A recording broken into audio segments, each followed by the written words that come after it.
আসসালামু আলাইকুম। তো আমি এই ওয়েবসাইটের লিঙ্কটা দিয়ে দিব। ওয়েবসাইটে ঢুকলেই হবে, কোনো সফটওয়্যার ইনস্টল করতে হবে না। তো ওই যে উপরে আউটপুট আর সি, এই দুইটা জায়গা আছে। আমরা সিতে হলো কোড লিখবো মেইন সি ডট সিতে, আর এই যে ডান পাশে যে প্লে বাটন আছে সেটাতে চাপ দিব, দিলে সে আমাকে হচ্ছে আউটপুটে নিয়ে যাবে। আউটপুটে কি রান হইলো সেটা দেখাবে।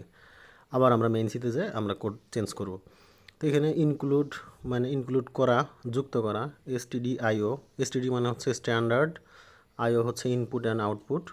তাহলে স্ট্যান্ডার্ড ইনপুট আউটপুট, আর এই যে ডট এইচ যেটুকু আছে, ডট এইচ দ্বারা বোঝাচ্ছে হচ্ছে যে এটা একটা হেডার ফাইল এক্সটেনশন হচ্ছে ডট এইচ। এরপরে এই ইন্ট, এটার ব্যাখ্যা পরে দিব। এটা হলো রিটার্ন টাইপ ইন্টিজার। ইন্টিজার হলো পূর্ণ সংখ্যা, এটা আমরা শিখছি অলরেডি। মেইন ফাংশন, এটা হলো মেইন ফাংশন। মেইন ফাংশন হলো প্রত্যেকটা প্রোগ্রামে থাকবে। সি প্রোগ্রামিংয়ে প্রত্যেকটা প্রোগ্রামে মেইন ফাংশন অবশ্যই থাকবে, অন্য ফাংশন থাকুক চাই না থাকুক। এরপরে যেখানে একটা দেওয়া আছে, এটা কমেন্ট। এটা একটু অন্য কালার দেখে বোঝা যায়, একটু ডিফারেন্ট কিছু একটা। এইটা হচ্ছে এইরকম দুইটা স্ল্যাশ দিয়ে যখন আমরা লিখব তখন এটা হচ্ছে কমেন্ট, এবং কমেন্টটা কখনো রান হবে না, এটা জাস্ট আমার বোঝার জন্য। যেমন এখানে লিখছে যে রাইট সি কোড হেয়ার, মানে সি এর কোডগুলো এখানে লেখো, এটা আমাকে বলতেছে, এটা হলো রান করার জন্য না। এরপরে হলো ইন্টারেস্টিং জিনিস, এটা হচ্ছে প্রিন্ট এফ। প্রিন্ট এফের ভিতরে এই যে এখানে একটা কোটেশন শুরু হয়েছে, এই যে শেষে গিয়ে একটা কোটেশন শেষ হয়েছে। এর মাঝে আমি যা লিখবো সে আমাকে তাই দেখাবে। যেমন আমি যদি এটা কেটে দেই, এই যে কোটেশন দুইটা কিন্তু আছে, কোটেশন দুইটা কিন্তু কেটে দিই নাই।